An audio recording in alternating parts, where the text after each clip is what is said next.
concurso de urbanismo en Guadalajara. Esto también, al no tener trabajo, pues lo que hemos hecho fue fundamentalmente hacer concursos de urbanismo. Esto nos pareció un planteamiento bastante falso, porque de las pocas zonas que no han crecido en Madrid era la ciudad de Guadalajara. Entonces, de una forma artificial y de golpe, se pretendió crear ahí una ciudad, de aumentarla en 100.000 habitantes para crear una industria. Entonces, el motivo de ir allí a pasar calor en una ciudad llena de polvo nos parecía un poco artificial y forzado.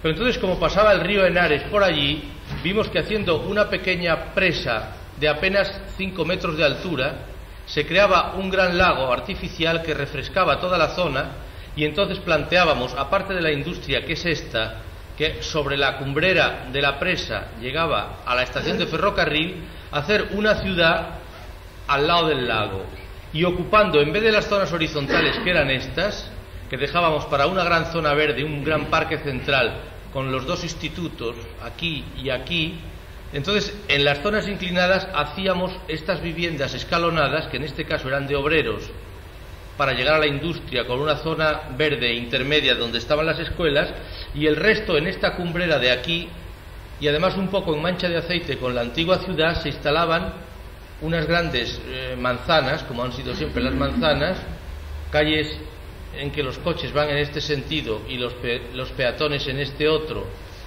Se situaban unas grandes manzanas y después, descolgándose por la pendiente, otras viviendas escalonadas.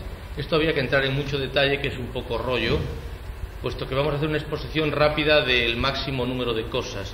Esto era un bloque que se iba adaptando al terreno, pero separándose a veces del acantilado y otras veces acercándose en forma un poco de serpiente, pero no una serpiente blanda que todo fueran curvas, o una poligonal al estilo de 90 grados, como ha hecho a veces el Corbus, sino en algunos sitios era curvo, en otros era recto, en otros se partía con un ángulo, como pasa un poco en el trazado de una calle de cualquier pueblo.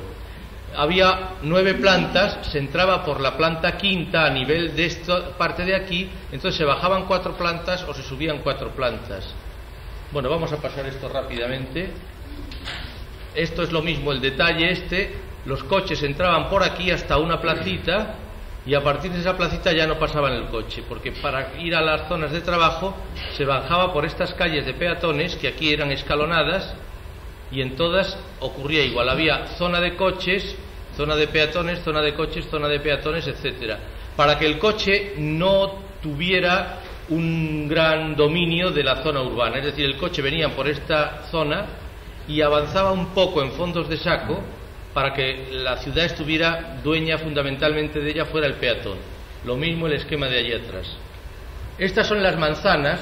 Estas manzanas tenían una forma tal que, si tenemos por ejemplo el mediodía aquí, el norte aquí, este bloque que estaba orientado en general mediodía norte, lo que hacíamos es crearle estos patios, y aquí eran viviendas de una sola planta, pero que tenían orientación mediodía, puesto que la luz entraba durante todo el día dentro de estos patios. Aquí, como daba la calle principal, teníamos más alturas. Había una zona baja de soportales, otra planta normal, y la última estaba en un desfase que hacía que también entrara siempre el sol de mediodía desde aquí, porque aquí salía, o en el otro lado. Y entonces en el interior de la gran manzana estaban las guarderías, o una pequeña escuela, o los juegos de niños. Entonces teníamos estas grandes manzanas, y luego esto era una unidad de habitación que hacíamos con un gran patio aquí, que había una especie de zoco de mercado, etcétera, ¿no? Y estas son las otras viviendas, más bajas que estas, para permitir la vista de todas estas viviendas sobre las de abajo, que se iban escalonando hacia los parques.